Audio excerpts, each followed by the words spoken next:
The Ozark Hills of 1866 were not a place for the careless or the hurried.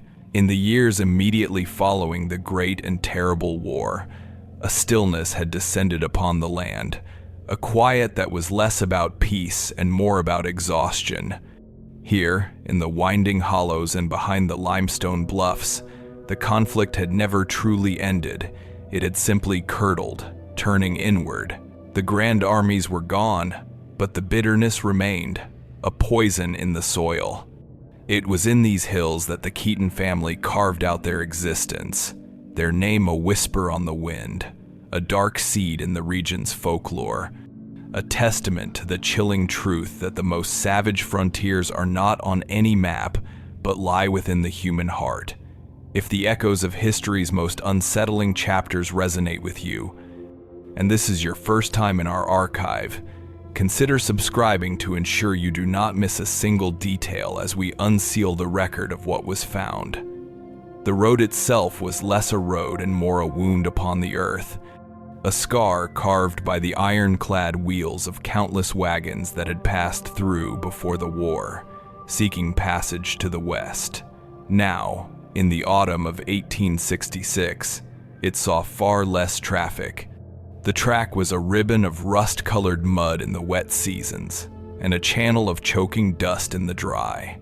It twisted through the foothills like a dying serpent, hemmed in on both sides by a suffocating curtain of oak, hickory, and tangled undergrowth. The canopy was so dense in places that the midday sun was reduced to a dappled, uncertain light on the forest floor, a light that seemed to hold its breath.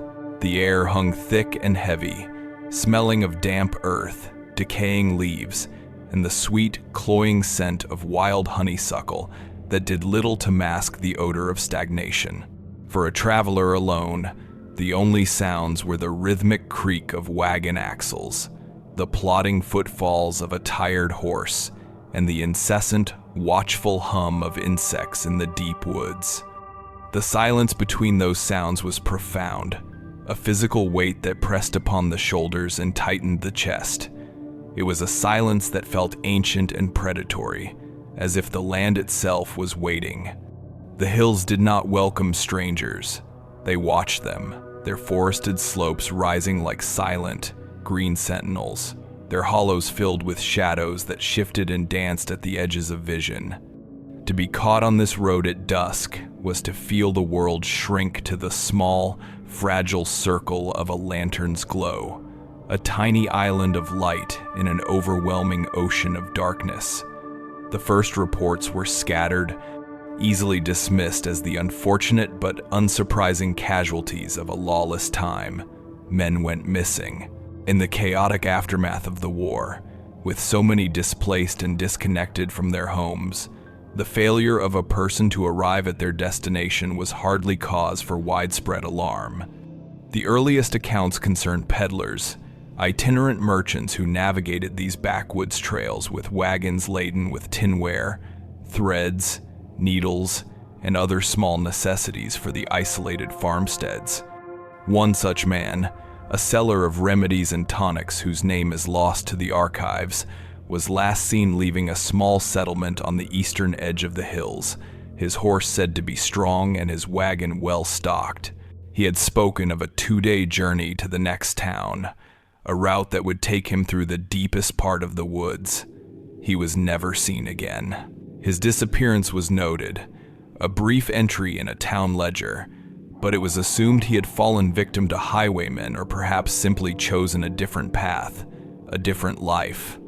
Weeks later, another traveler, a blacksmith by trade carrying his tools on a pack mule, also vanished along the same stretch of road.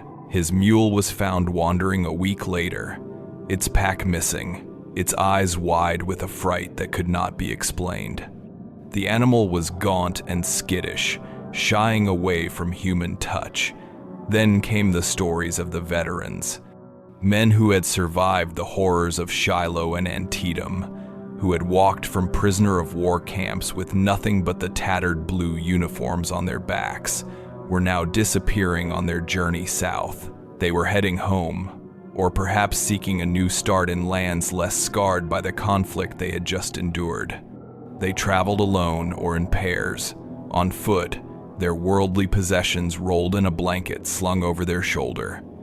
They were hard men, accustomed to violence and vigilance, not easily taken by surprise. Yet they too were swallowed by the Ozark woods. One week, a former sergeant was reported missing. The next, two corporals who had been traveling together failed to arrive at a relative's farm where they were expected. The pattern was becoming undeniable, a dark constellation of disappearances plotted on the mental maps of those who lived along the fringes of that wild country. The common thread was the road, that one lonely, unforgiving path that cut through the heart of the hills. It was as if a particular section of the trail had developed an appetite, a hunger that was growing with each passing month. The local authorities, such as they were, had little to go on. There were no witnesses, no bodies, no signs of a struggle. There were only absences, holes in the fabric of the world where people used to be. The wagons, the horses, the tools, the men themselves, all of it simply ceased to exist. Sheriff Elias Grady was a man ill-suited to the times, or perhaps too well suited to a version of them that had long since passed. He was methodical, precise, a man who believed in the power of ledgers and the clarity of written reports. Before the war, he had been a clerk in a land office, his days governed by the neat lines of property deeds and the satisfying finality of a notarized stamp.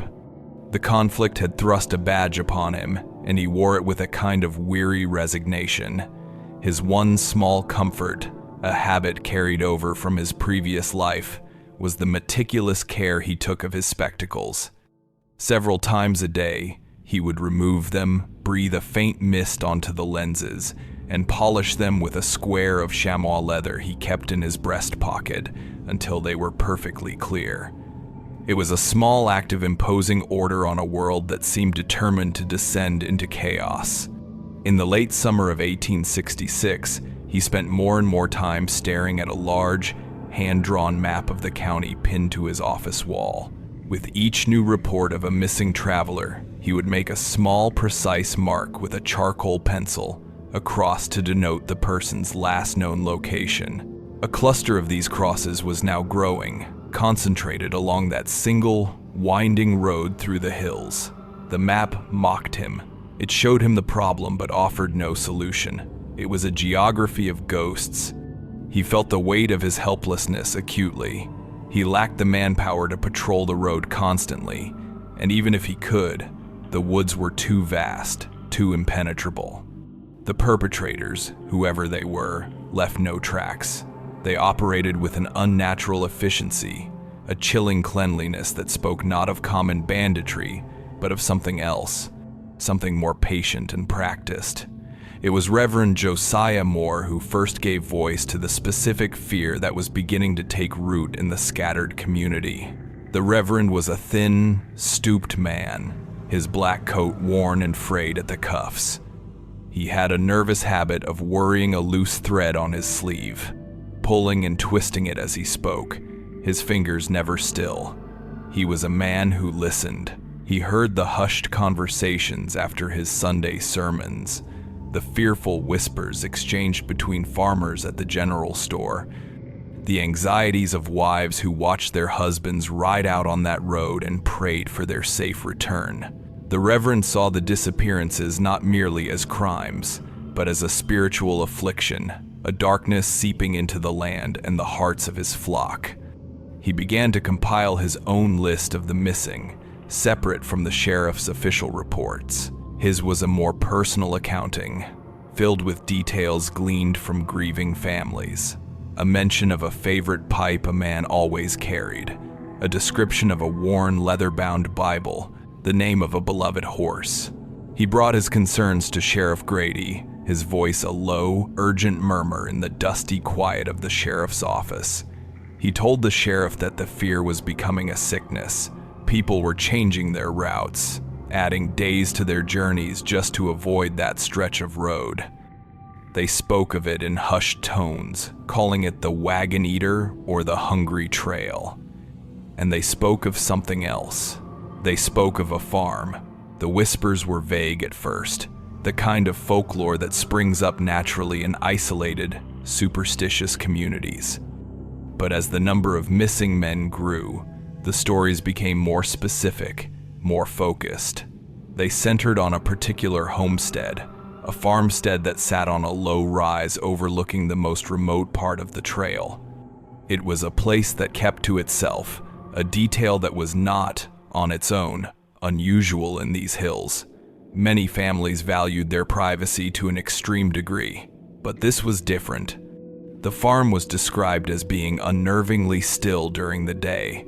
No children were ever seen playing in the yard. No women were seen tending a garden. The fields around the house were poorly maintained, choked with weeds, as if agriculture were only a pretense. The barn, a large, sagging structure, always seemed to have its great doors shut tight, even on the warmest days. Smoke was rarely seen from the chimney during daylight hours, but travelers who braved the road near nightfall reported seeing it plume against the twilight sky. A thick, greasy smoke that carried a strange, unsettling odor on the wind. The locals who lived a few miles away said the family who lived there was named Keaton. They were a clan that had settled in the area a decade or so before the war, and they had always been regarded as peculiar. They traded in town only when absolutely necessary, and when they did, they moved with a silent, watchful intensity, their eyes constantly scanning the faces of those around them. They bought salt and flour and nails, but they never lingered for conversation. They were a self-contained unit, an island of silence and secrets in a land already filled with both. The rumor, the one that Reverend Moore finally relayed to the sheriff with great reluctance, was that wagons were seen turning into the Keaton's lane, but they were never seen coming out again. Nathaniel Keaton was the patriarch of this strange, isolated family. His name was spoken, when it was spoken at all, with a mixture of fear and grudging respect for the sheer intimidation the man projected without uttering a word. He was a tall man, made gaunt by a life of hardship, his frame all sharp angles and sinew. He had served in the war, though on which side no one was entirely certain, and it was said that he had come back from it a changed man, quieter and colder than before. On the rare occasions he was seen near his property line, he was often motionless, standing by a fence post for hours, his gaze fixed on the road. A passing farmer once recounted seeing him late one afternoon, standing in the deepening shadows of a massive oak tree at the edge of his land. The farmer had raised a hand in greeting, a customary gesture in the backwoods, but Nathaniel had not responded. He simply stared, his face a blank mask, his eyes dark and unreadable. The farmer said the stillness of the man was the most unnerving thing he had ever witnessed. It was not the stillness of a man at rest, but the coiled, patient stillness of a predator. As the sun began to dip below the tree line, casting long, distorted shadows across the trail, the farmer spurred his horse on, a cold dread creeping up his spine. He did not look back. He felt, with a certainty that defied all logic, that he was being watched, not just by one man, but by the entire farmstead, by the dark, unblinking windows of the house, by the great, sealed doors of the barn, and by the very land itself. The house of Keaton was a silent, waiting thing, and the lonely road through the Ozarks led directly to its door. The transition from local suspicion to a more focused investigation was yet to come, but the stage was being set, the disparate threads of rumor and loss slowly weaving themselves into a tapestry of unimaginable horror. The core question lingered in the heavy air of the Ozark Hills. Why did so many who traveled this single stretch of road never emerge from the other side? The answer lay behind the shuttered windows of that silent, watchful house, where a family was cultivating a harvest of a very different and altogether more terrible kind. The Keaton homestead was not a place one stumbled upon by accident. It had been carved out of the wilderness with a kind of brutal defiance, perched on a rise that gave it a commanding view of the lonely road that snaked through the valley below. The land had been cleared just enough for the house, the barn, and a small, perpetually fallow garden plot. The forest pressed in on all sides, a dense wall of shadow and whispering leaves, its trees growing so close to the structures that their branches scraped against the weathered clapboard siding on windy nights, a sound like long, thin fingers trying to find a way in. The farmstead itself seemed to be in a state of arrested decay. The main house was a 2-story salt box, its paint long since scoured away by years of sun and freezing rain, leaving the wood a silvery, splintered gray. The windows were dark, vacant squares, most of them covered from the inside with thick, moth-eaten blankets or rough-sawn boards, giving the impression that the house had been blinded or was perhaps hiding something it did not want the outside world to see.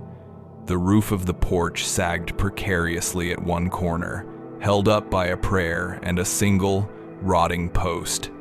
No flowers grew in the yard, only thick clumps of crabgrass and thistle that thrived in the packed, barren earth. The barn was even more imposing. It was a cavernous structure, larger than seemed necessary for a family that kept no visible livestock.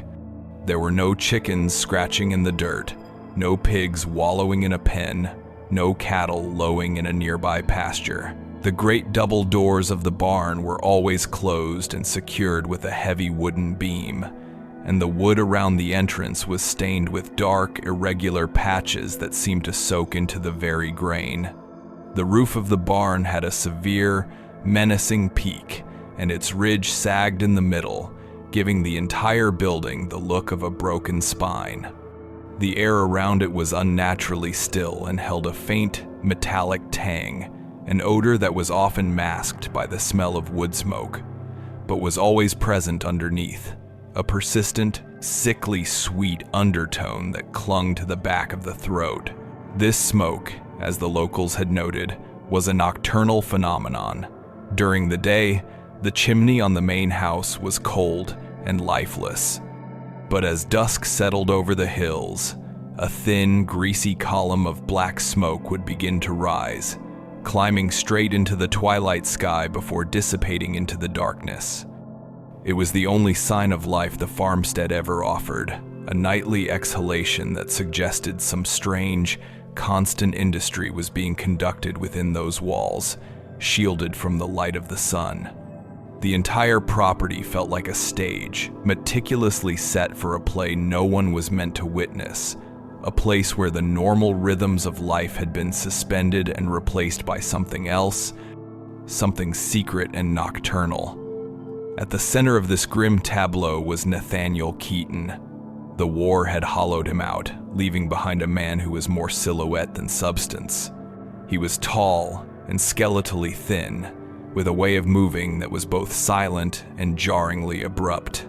His face was a mask of gaunt angles and deeply etched lines, dominated by pale, watchful eyes that seemed to take in everything and reveal nothing. He rarely spoke, and when he did, his voice was a dry, rasping whisper, as if his vocal cords had rusted from disuse.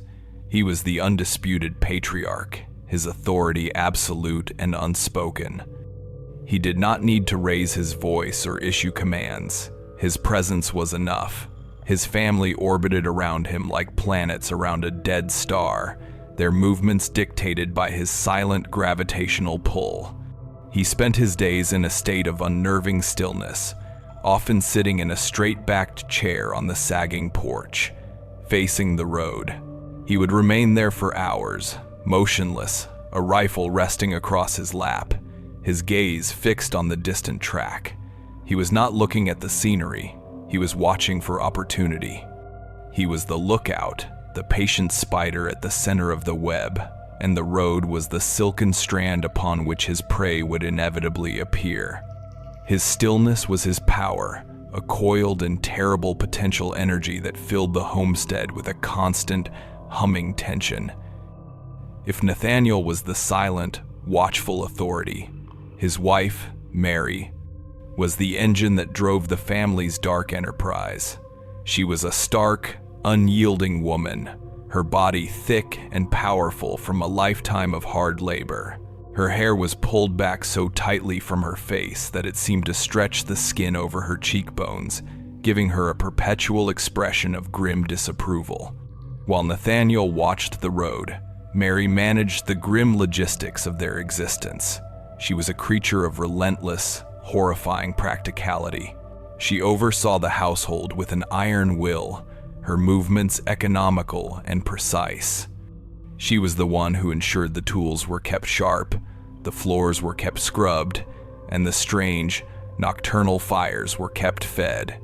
Neighbors who had encountered her in town years before recalled a woman who never smiled and whose eyes, a flat, hard gray, seemed to assess everyone she met for their utility or their weakness. There was a story, told in hushed tones, of a time she had come to the general store to purchase an unusually large quantity of lye and coarse salt. The storekeeper had made a casual remark about her planning a great deal of soap making. Mary had simply stared at him, her expression unchanging, and had said in a low, even voice that some stains were harder to get out than others. The storekeeper had not asked any more questions. She was the family's anchor, the one who transformed Nathaniel's cold, predatory stillness into brutal, efficient action. They had 3 children, each a vital component in the family's machinery of death. Thomas, the eldest son, was the muscle. He was built like his father, tall and lanky, but where Nathaniel was gaunt, Thomas was corded with a wiry, functional strength. He had his mother's flat, gray eyes, but they were devoid of her calculating intelligence. In Thomas's gaze, there was only a dull, placid emptiness, the look of an animal that has been bred for a single, violent purpose. He moved with a heavy, deliberate gait, his large hands often hanging open at his sides, as if waiting for a tool to be placed in them. He was the one who would meet the travelers on the road, offering a deceptive, simple-minded welcome. He would speak of a warm meal and a safe place to rest, his voice a slow, calming drawl that belied the immense strength in his arms and the cold emptiness in his soul. He was the lure and the hammer, the first and last face many of the missing men would ever see up close. He did what he was told without question or hesitation, his loyalty to his parents absolute, his capacity for violence seemingly without limit. Ruth, the eldest daughter, was the family's sentinel. She was thin and wraith-like, with long dark hair that often fell across her face, partially obscuring her features. Unlike the rest of her family, she was rarely seen outside the house. Her domain was the second-story windows, the dark, shuttered apertures from which she maintained a constant, silent vigil. It was said by a farmer who lived on the next ridge over that no matter what time of day he happened to glance toward the Keaton property, he would sometimes catch a flicker of movement in one of the upper windows, the pale oval of a face that would vanish the moment it was seen.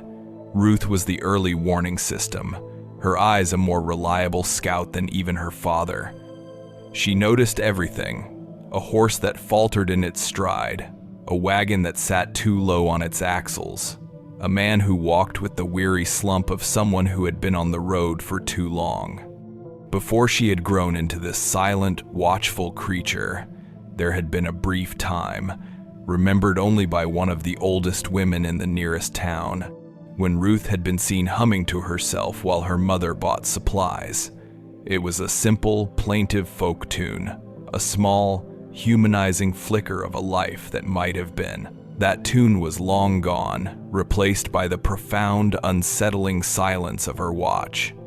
She was a ghost in her own home, her purpose to see and not be seen, to report the approach of a new subject for the family's ledger. The youngest, Elijah, was the apprentice.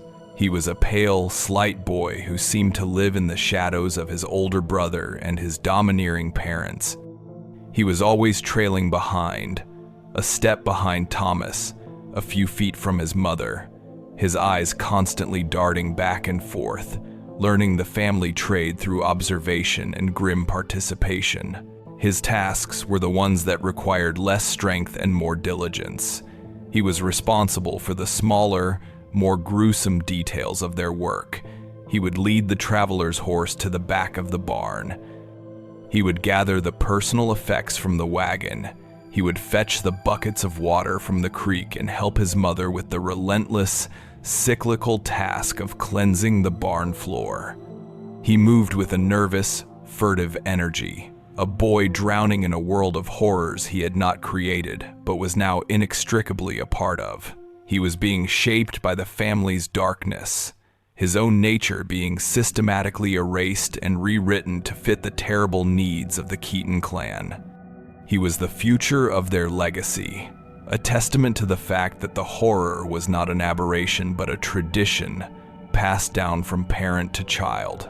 The neighbors, few and far between as they were, had long ago learned to give the Keaton farmstead a wide berth.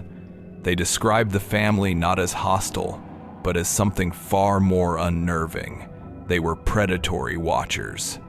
One man, checking a fence line that bordered the Keaton's property, looked up to see the entire family, Nathaniel, Mary, Thomas, and Elijah, standing in a line at the edge of the woods, simply staring at him. They did not speak. They did not wave. They just watched him, their four bodies a silent, unified tableau of menace.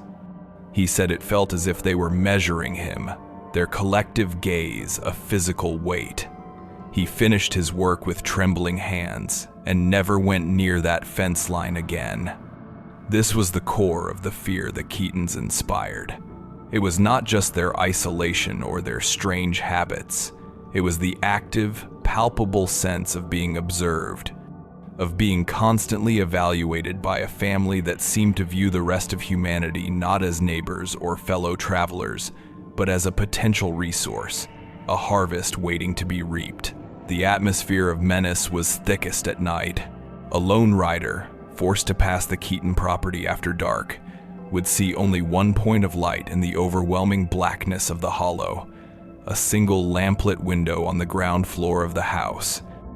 The light that flickered from within was a warm, yellow, orange, the kind of light that should have signaled comfort, safety, and home. But here, it was a beacon of profound dread. Silhouettes would pass in front of the lamp, figures moving back and forth with a strange, purposeful rhythm. They seemed to be engaged in some sort of laborious, coordinated effort, a silent dance of shadows on the drawn curtain. There was an efficiency to their movements, a lack of wasted motion that suggested a task performed many, many times before. The sight of that lamplit window, with its silent, working figures, was the last thing many travelers would ever see. A final, deceptive promise of sanctuary before the darkness of the Keaton family swallowed them whole. The farm was not a home. It was a trap, and its residents were the patient, efficient predators who tended it. Their family bond forged not in love, but in the shared, secret work of slaughter. The autumn of 1866 was a season of endings. For a peddler named Silas Brown, it would be the end of all seasons. Silas was a man of quiet hope, a quality that had become a scarce commodity in the years after the war. He traveled the backcountry roads in a small, sturdy wagon, its canvas cover faded to the color of bone by the relentless sun.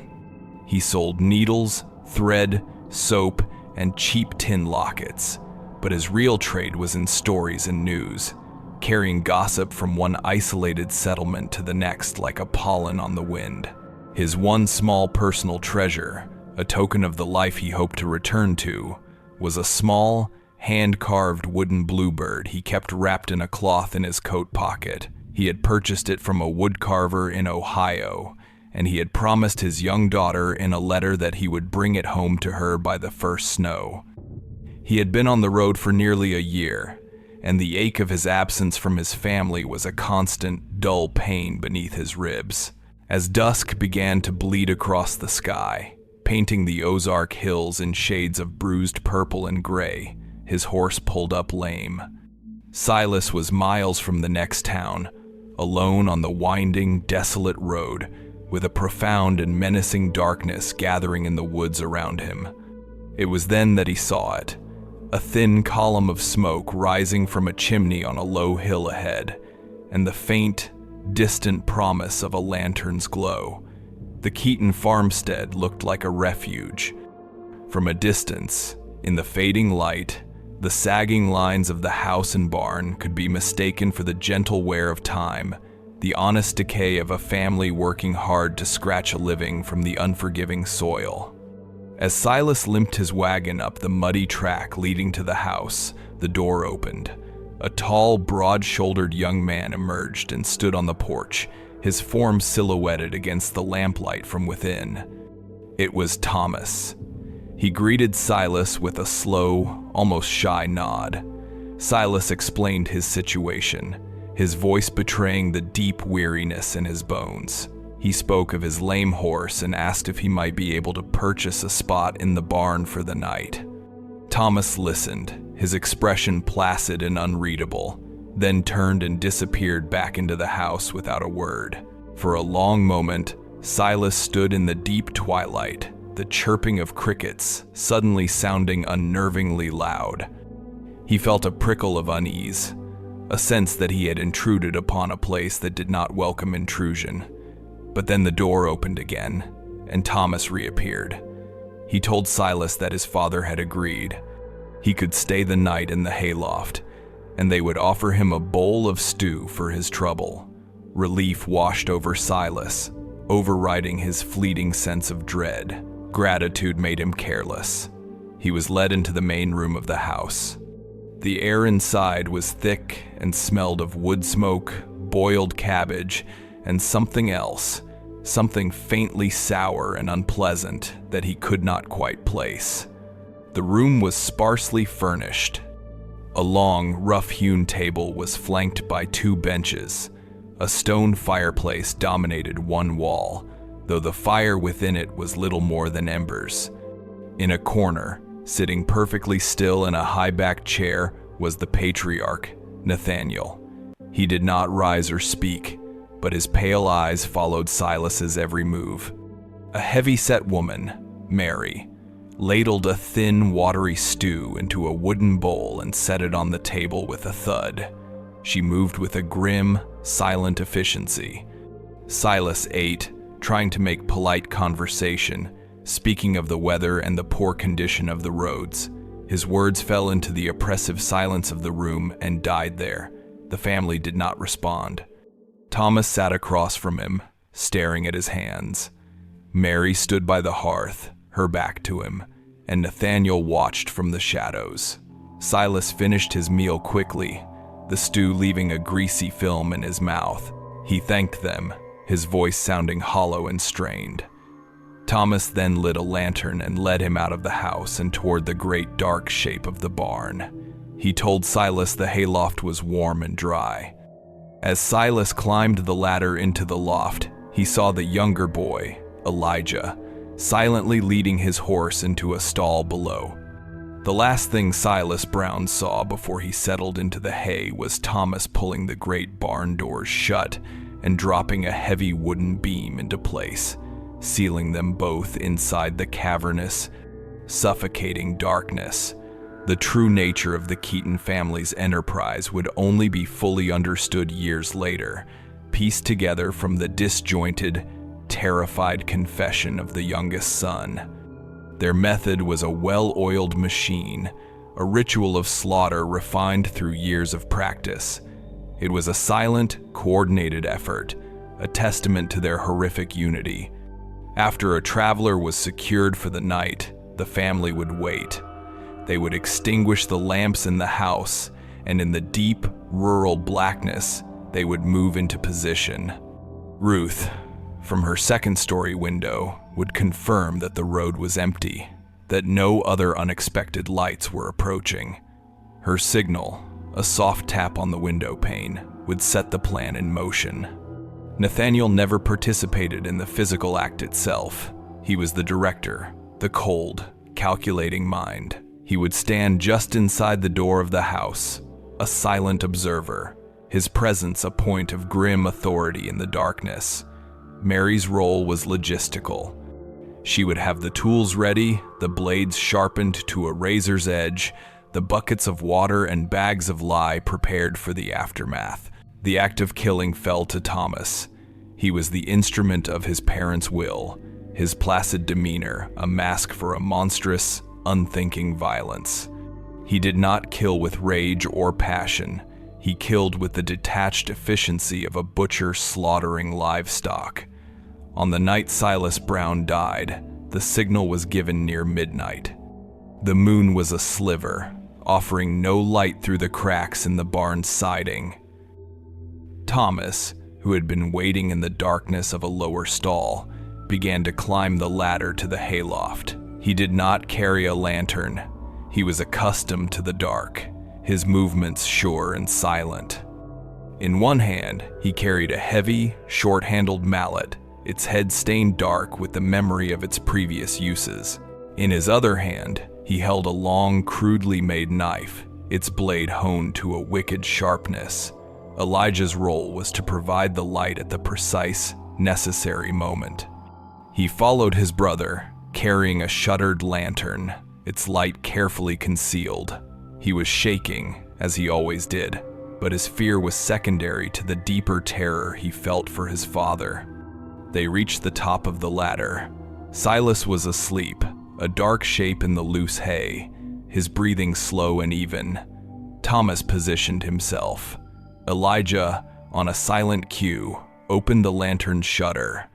The sudden, focused beam of light illuminated Silas's sleeping face. In that instant, Thomas brought the mallet down with tremendous, silent force.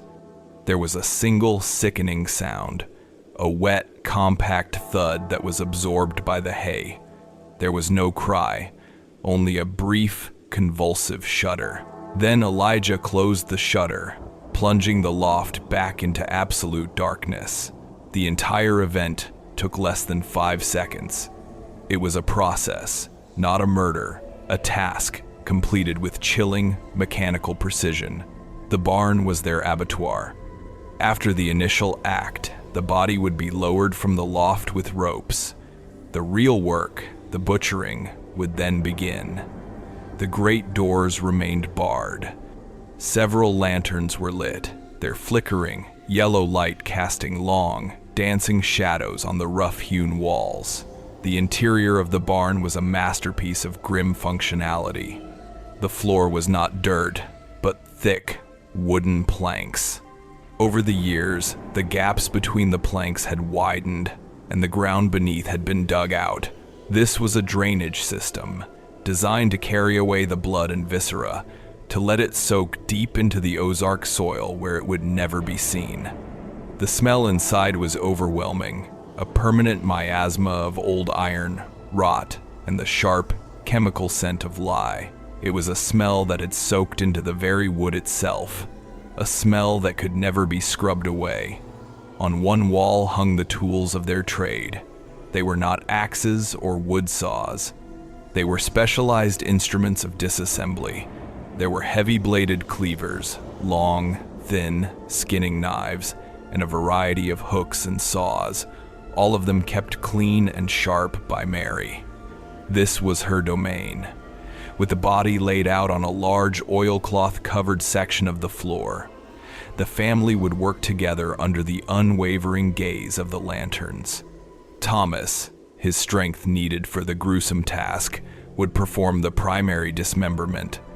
He worked with a steady, unhurried pace, his movements economical and practiced. Mary would direct him, pointing to where the cuts should be made, her voice a low instructional monotone. She was the one who oversaw the meticulous stripping of assets. Silas Brown's clothes were removed and inspected. The pockets were emptied. The small wooden bluebird was discovered, briefly examined by Mary with a cold, dispassionate curiosity, and then tossed into a wooden box with other worthless trinkets, the sentimental refuse of their many victims. His boots, still in good condition, were set aside. The buttons from his shirt were sliced off and added to a large glass jar, already filled with hundreds of others of varying shapes and sizes. Nothing was wasted. His wagon was methodically dismantled outside. The wood was split and added to a special pile, fuel for the nightly fires that would consume whatever could not be sold or used. The iron from the wheels and axles was carefully removed and stored in a corner of the barn, a growing pile of raw material waiting for a purpose. The goods Silas had carried, the threads and soaps and lockets, were sorted and packed away in a hidden cellar beneath the house, a secret larder of stolen lives. The horse was led to a hidden corral deep in the woods behind the farm, where it would join the other livestock that no neighbor ever saw. This was the answer to the question of motive. This was not about mere survival. The sheer, obsessive thoroughness of their process spoke to something far darker. It was a complete and total erasure of a human being. They were not just killing for goods.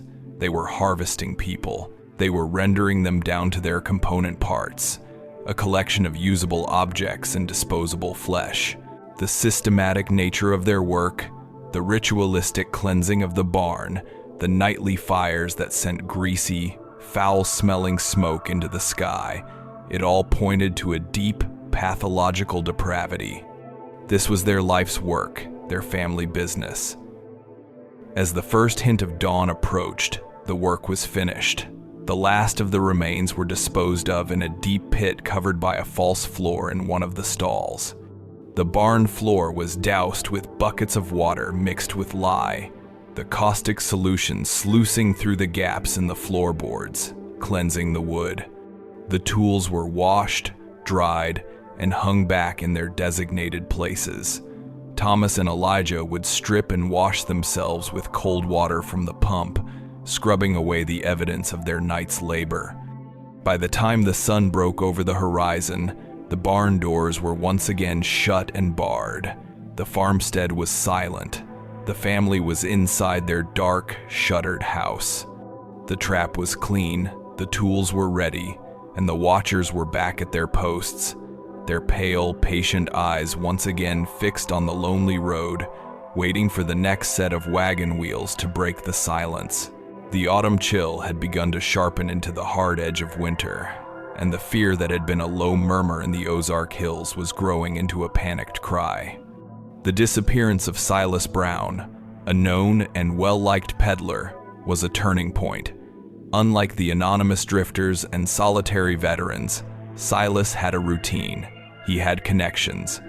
When he failed to arrive at a settlement where he was not only expected but eagerly awaited, the absence was felt more keenly. It was Reverend Josiah Moore who finally pushed the matter past the point of resigned acceptance. He had received a letter from Silas Brown's wife, a frantic, ink-blotched inquiry that spoke of a husband who had never been late in sending word, a father who had promised to be home by the first snow. The letter was a tangible piece of a broken life, and it gave the Reverend the resolve he needed. He went to Sheriff Elias Grady, not with whispers and rumors this time, but with a righteous, trembling fury. He told the sheriff that a darkness was consuming their county, that a cancer was growing unchecked along that lonely stretch of road. He said that to do nothing was to be complicit, to allow the evil to fester. Sheriff Grady, a man who preferred the predictable certainty of paperwork, found himself cornered by a moral imperative he could no longer ignore. He looked at the cluster of charcoal crosses on his map, a silent testament to his own inaction, and felt a profound sense of shame. He removed his spectacles, polished them with his worn chamois cloth, and when he placed them back on his nose, his expression had hardened. The time for passive observation was over. He agreed to lead a search party. It was not a formal posse, not yet. He gathered a small group of trusted men, sober farmers and a stoic blacksmith, men who knew the woods and were not prone to panic or gossip. He instructed them to bring shovels and lanterns as well as their rifles. He had a grim intuition that they would be digging for answers, not hunting for living men. He and Reverend Moore led the small group, their horses' hooves muffled by the thick carpet of fallen leaves on the trail. Their destination was the area around the Keaton farmstead, the epicenter of the fear, the place that all the dark stories seemed to orbit. They did not approach it directly. Instead, they tethered their horses in a dense copse of hickory trees a mile down the road and proceeded on foot, moving through the woods with a practiced hunter's silence. The air grew colder and heavier as they neared the Keaton property. The silence of the woods deepened, the normal chatter of squirrels and birds conspicuously absent. It was as if the very wildlife of the forest knew to keep its distance from this place. The search party spread out, their eyes scanning the forest floor. They looked for anything out of place: a piece of torn cloth, a discarded buckle, a patch of ground that seemed too recently disturbed. It was the blacksmith, a man with a keen eye for the subtle contours of the earth, who found the first sign, near the bank of a shallow, rock-strewn creek that snaked through the woods behind the Keaton's barn. He noticed a place where the soil was darker and more loosely packed than the surrounding ground. A small, wilted patch of wildflowers was growing there, a detail that seemed oddly deliberate, a crude attempt at camouflage that had failed. Sheriff Grady knelt, his gloved hand brushing away the dead leaves. He pressed his palm against the earth and felt a slight give, a hollowness that should not have been there. He gave a curt nod. The men began to dig. The work was slow and grim. The shovels made a soft, sucking sound as they sank into the damp earth. The smell that rose from the shallow grave was sickly sweet and cloying, an odor of decay that was unmistakable and deeply unsettling. After only a few minutes of digging, the blade of a shovel struck something soft. The men recoiled, working more carefully now, using their hands to scoop away the loose dirt. They uncovered the first body. It was a man, buried in a shallow trench, his limbs contorted into an unnatural position. His clothes were gone, and his body was in a state of advanced decomposition, but the cause of death was brutally apparent. His skull had been caved in by a massive, focused blow. The Reverend Moore turned away, his face pale, and made the sign of the cross. But there was more. As they widened the hole, they discovered that the grave was not for one, but for three. 3 bodies, stripped and broken, had been crammed into the shallow pit, a tangled mass of human remains. The horror of the discovery was a physical blow, leaving the men breathless and shaken. This was only the beginning. The first grave gave them a grim blueprint for what to look for. They began to search the area along the creek bank with a new, horrifying focus.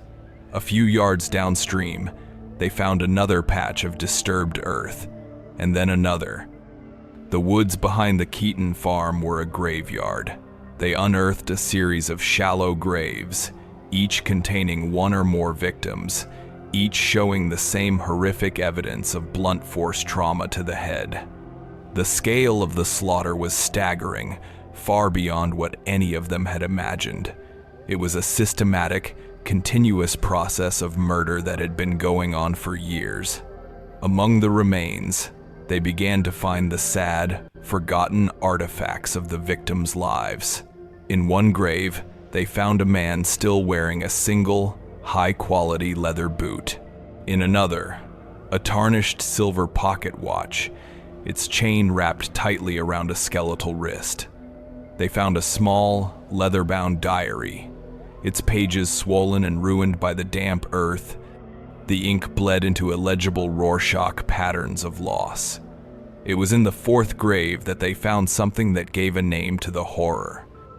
They uncovered the remains of a man buried in the tattered remnants of a Union Army uniform. The blue wool was faded and rotting, but the corporal's chevrons were still faintly visible on one sleeve. In the pocket of the tunic, wrapped in a piece of oilcloth, they found a letter. The paper was remarkably well preserved, protected from the worst of the moisture. The handwriting was neat and clear. The letter was from a woman named Sarah to her beloved husband, Corporal Henry Wilkes. It spoke of her love, of her prayers for his safe return, of the son who asked every day when his father was coming home. Reverend Moore read the letter aloud, his voice cracking with emotion. The words hung in the cold, still air, a voice from beyond the grave, a heartbreaking testament to the life that had been so brutally extinguished and buried in this unholy ground. The name, Corporal Henry Wilkes, resonated with Sheriff Grady. He remembered the report, another charcoal cross on his map, another man swallowed by the Ozark woods.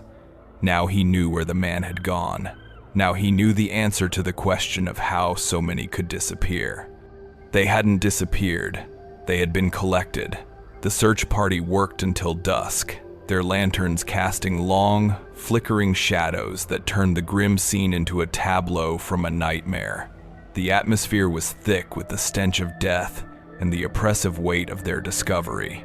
The unearthed corpses lay shrouded in canvas, silent witnesses to the depravity that had been flourishing just a stone's throw from the silent, watchful house on the hill.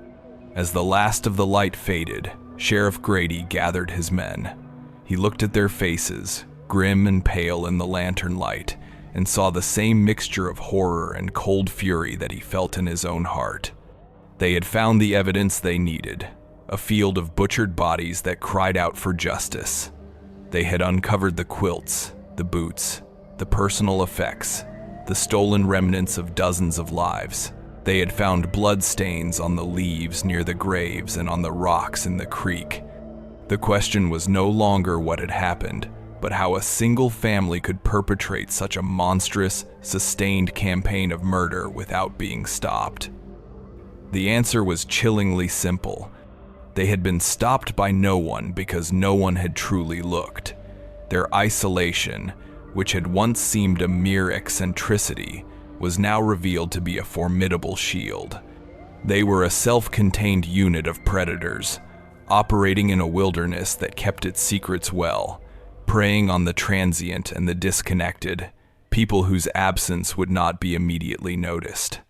They had turned the very remoteness of their home into their most powerful weapon. Now, that weapon was about to be turned against them. The discovery was complete. The transition to confrontation was at hand. Sheriff Grady sent one of his men back to town to gather a full posse. He told the rest of them to build a fire and keep watch. They would not be leaving. They would wait for reinforcements. And then, under the cover of darkness, they would descend upon the house of Keaton and face the monsters within. The night that justice came to the Keaton farm was as cold and sharp as a shard of broken glass. The moon had retreated behind a thick veil of clouds, plunging the Ozark hills into a profound and starless blackness. By 10 o'clock, the reinforcements had arrived, a loose collection of about 20 men summoned from the surrounding farms and the small, distant town. They were not soldiers. They were farmers, a blacksmith, a farrier, men whose hands were more accustomed to the grip of a plow handle or a hammer than a rifle stock. But in their eyes, illuminated by the flickering, unsteady light of a half-dozen lanterns, there was a shared, hard resolve. The news of the unearthed graves had spread like a contagion, a whispered horror story that had curdled the blood and ignited a cold, deep rage. They gathered in a clearing a mile from the farmstead, the air thick with the smell of pine, damp earth, and the nervous sweat of men steeling themselves for a terrible task. Sheriff Elias Grady stood before them. his face a pale, grim mask in the lantern light. He felt the chaotic energy of the group, the raw anger that threatened to boil over into a disorganized, vengeful mob. He raised a hand for silence, the gesture slow and deliberate. He told them that what they were about to do was not an act of vengeance, but of law. He explained that their purpose was to apprehend, not to slaughter. He spoke of the need for prisoners, for a trial, for the full and proper accounting of the horrors that had been committed on that land. His voice was steady, a rock of order in a sea of rising emotion, but inside, his own heart hammered against his ribs. He knew the Keatons would not come quietly. A family that lived by such monstrous violence would not surrender to the mere threat of it. He laid out the plan with a precision that belied the violent chaos he anticipated. He divided the men into 3 groups. One would approach from the front, creating a line in the sparse fields before the house. The other 2 would circle around through the dense woods, one to cover the rear of the house, the other to secure the great, silent barn. He instructed them that no man was to fire until he gave the order, or until they were fired upon. He wanted to give the family a chance to surrender, a single, formal opportunity to prevent more bloodshed. It was a gesture he knew was futile, but one that the fragile architecture of the law required. The approach was an exercise in terrifying silence. The men moved through the undergrowth like ghosts, the dead leaves and dry twigs underfoot sounding like cannon shots in the stillness. The air was frigid, burning the lungs with every drawn breath. As they broke through the tree line and saw the Keaton homestead, a collective breath was held. The house was a dark, hulking shape against the slightly less black sky, a bastion of profound and unnatural silence. There were no sounds of life, no barking dog, no lowing cattle. The only sign that the house was occupied was the one Sheriff Grady had been told to expect: a single, yellow square of light from a downstairs window, a faint, sickly glow that seemed to pulse with a life of its own. It was the eye of the monster, and it was open. The men took their positions, melting into the shadows of the fence line and the scattered, skeletal trees of the neglected orchard. They knelt in the cold, damp earth, the metal of their rifles like ice against their skin. The minutes stretched into an eternity. The only sounds were the pounding of their own blood in their ears and the whisper of the wind through the bare branches. The farmstead seemed to be holding its breath, waiting. Sheriff Grady moved to the center of the forward line, taking cover behind a low stone wall that had once marked the edge of a garden. He took a deep breath, the cold air stinging his throat, and he called out. His voice, shockingly loud in the oppressive quiet, boomed across the clearing. He identified himself as the county sheriff. He declared that the house was surrounded. He commanded Nathaniel Keaton and his family to come out with their hands empty and surrender to the law.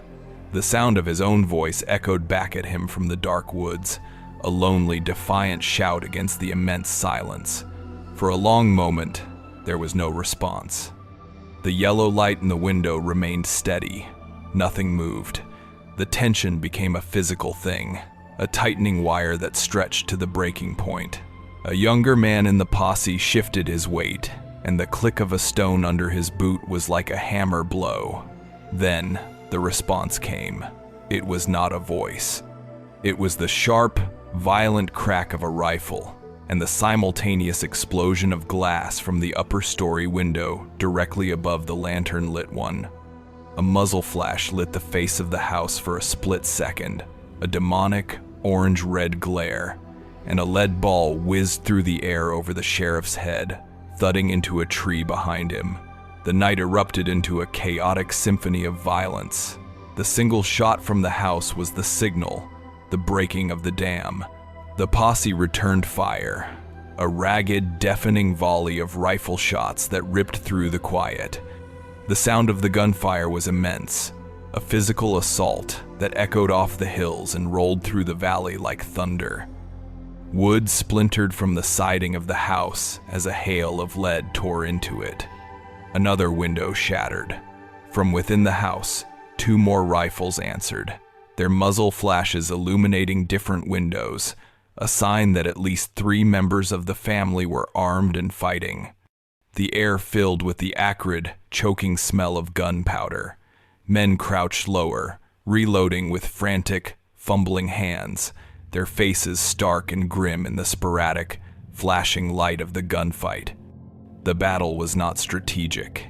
It was a brutal, chaotic exchange of fire, a storm of lead against wood and flesh. It was Thomas Keaton who escalated the violence from a siege to a bloodbath. The front door of the house was suddenly thrown open, and he appeared in the doorway, a massive, terrifying silhouette against the faint light from within.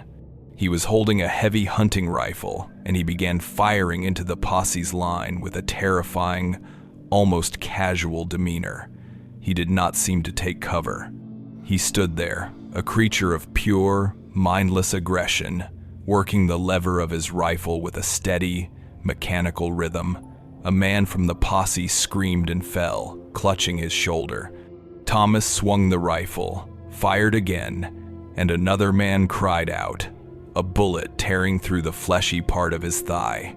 He was an engine of destruction, and his blank, emotionless face, visible for a brief moment in the flash of his own rifle, was the most terrifying thing the men had ever seen. Sheriff Grady knew that if Thomas was not stopped, he would tear their line apart. He raised his own rifle, took careful aim at the center of the dark mass in the doorway, and squeezed the trigger. Several other men from the posse fired at the same instant. Thomas's body was slammed backward by the multiple impacts. He dropped his rifle, took a single, stumbling step back into the house, and then collapsed, his large frame falling with a heavy, final thud that was audible even over the din of the shootout. The death of Thomas seemed to break something in the Keatons' defense. The return fire from the house became more sporadic, more desperate. Emboldened, several men from the posse broke from the line and charged the house, their fear momentarily eclipsed by a surge of adrenaline and rage. They kicked in the weakened front door and stormed inside. The interior was a scene of pandemonium. The single lantern had been knocked to the floor, and its flickering, dying light cast wild, dancing shadows on the walls. The air was thick with smoke. A figure darted from behind the overturned table, a boy holding a pistol with both trembling hands. It was Elijah. He fired wildly, the shot going high and shattering a plate on a dusty shelf.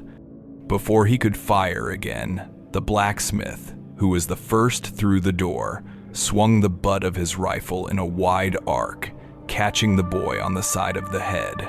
Elijah crumpled to the floor, wounded but alive, a thin trickle of blood matting his pale hair. The capture of the parents was a grim, brutal affair. Nathaniel was found in the main room, standing near the cold hearth, his rifle on the floor at his feet. He had not been the one firing. He was simply standing there, his face a mask of cold, silent fury, his pale eyes burning with a hatred that was almost incandescent.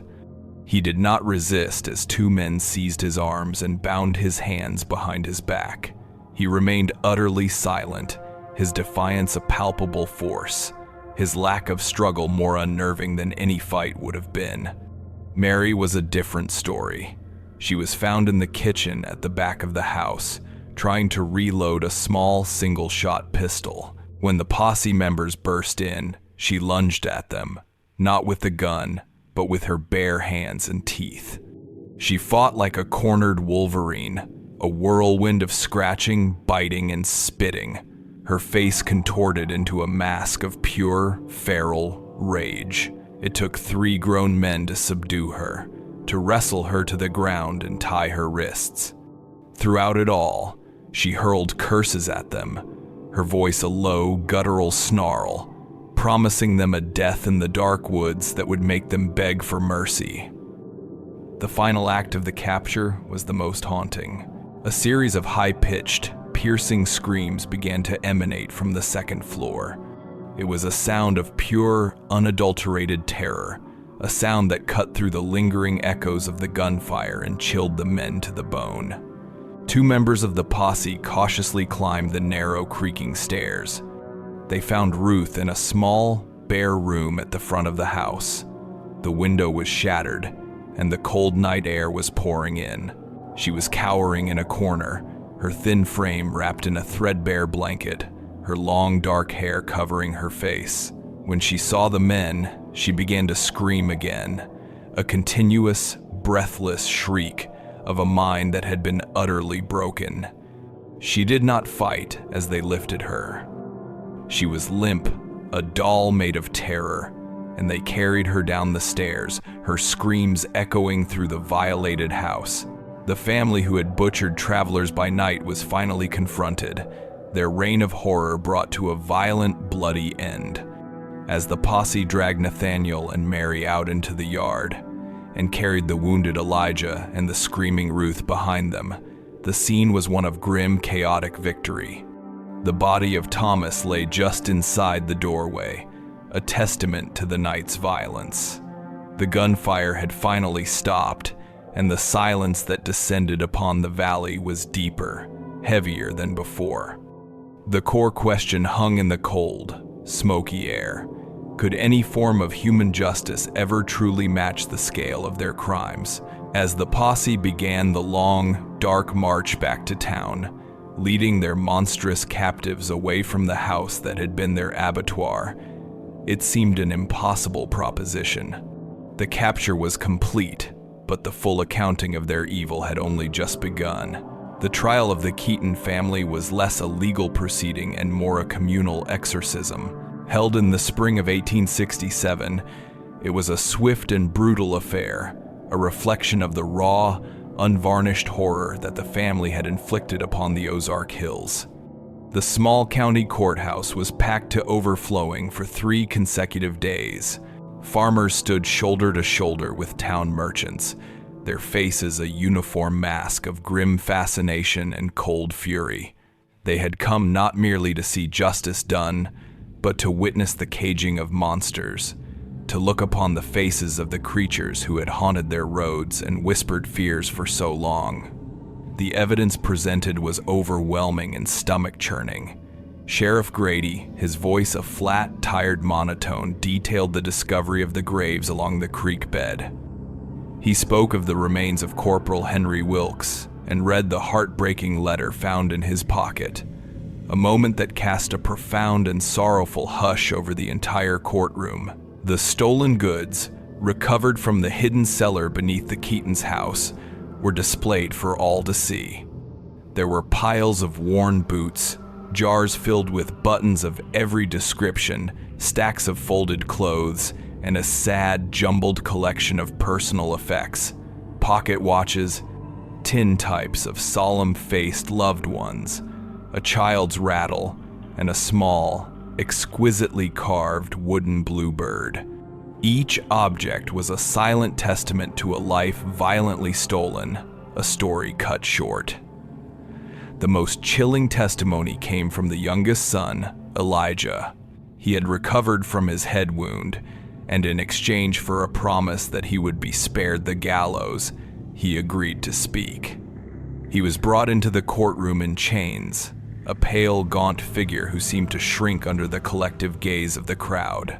He spoke in a low, halting whisper, his eyes fixed on the floorboards, as he recounted the family's methodical process of luring, killing, and dismembering their victims. He described the roles each family member played, from his father's silent watch and his mother's grim preparations, to his brother's brutal efficiency with the mallet and knife. He spoke of the sounds in the barn at night, of the smell, of the relentless work of scrubbing the blood from the floorboards. His confession was a descent into a domestic hell, a portrayal of a family unit whose bonds were forged in the shared secrets of unspeakable atrocities. Throughout it all, Nathaniel and Mary Keaton sat at the defendant's table, utterly unmoved. Nathaniel remained silent and still, his pale eyes fixed on some distant point beyond the courtroom walls, his expression one of cold, unassailable contempt. Mary was a coiled spring of feral hatred. She glared at the witnesses, at the judge, at the jury, her lips occasionally pulling back from her teeth in a silent snarl. They offered no defense. They expressed no remorse. They were not creatures of the same world as their accusers. They were a different species entirely, and they viewed the proceedings with a kind of alien detachment. The verdict was a foregone conclusion. The jury deliberated for less than 20 minutes before returning. They found Nathaniel and Mary Keaton guilty of a number of murders that was too high to accurately count. The judge, his face ashen, sentenced them to be hanged by the neck until they were dead.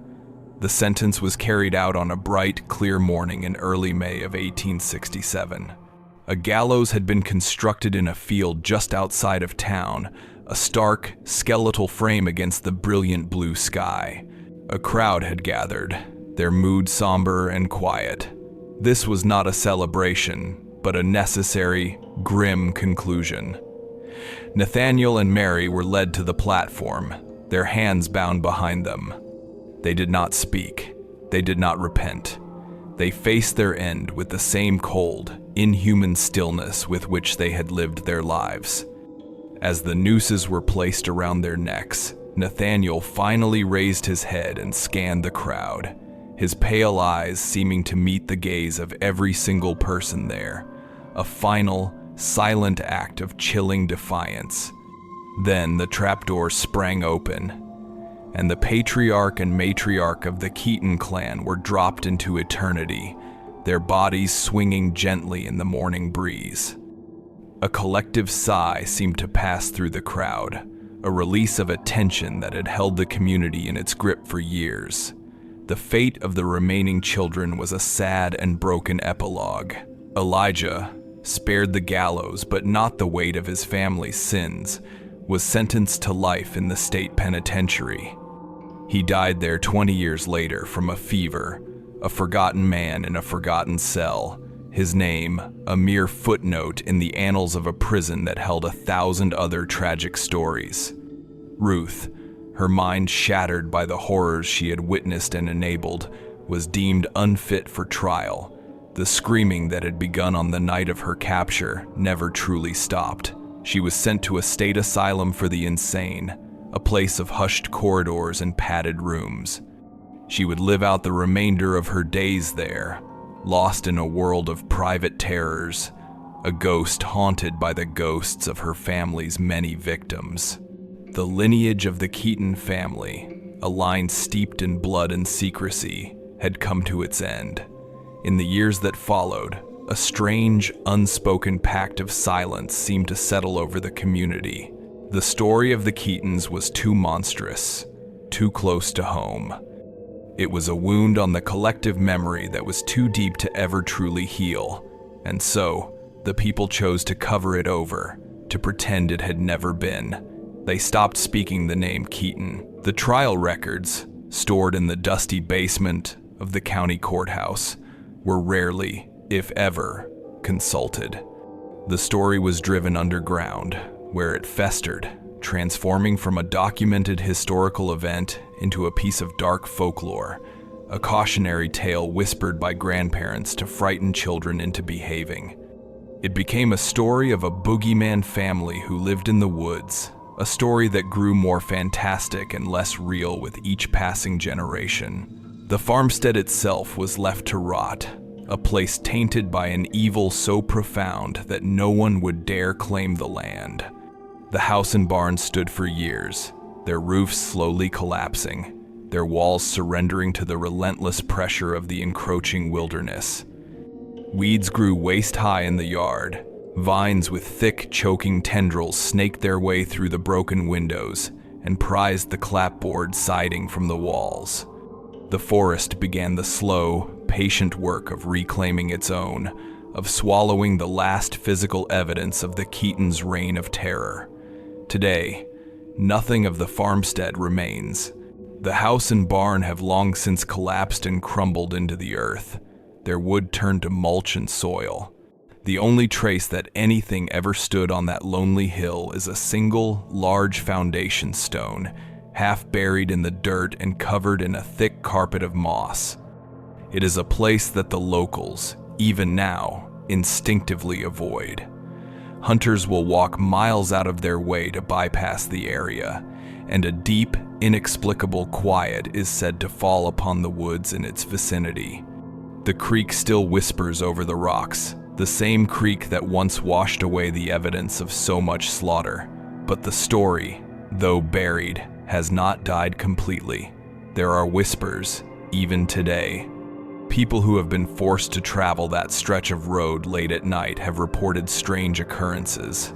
They speak of seeing a faint, flickering lantern light deep in the woods where no house should be. They tell of hearing the distant, unmistakable sound of wagon wheels on a road that is now paved with asphalt.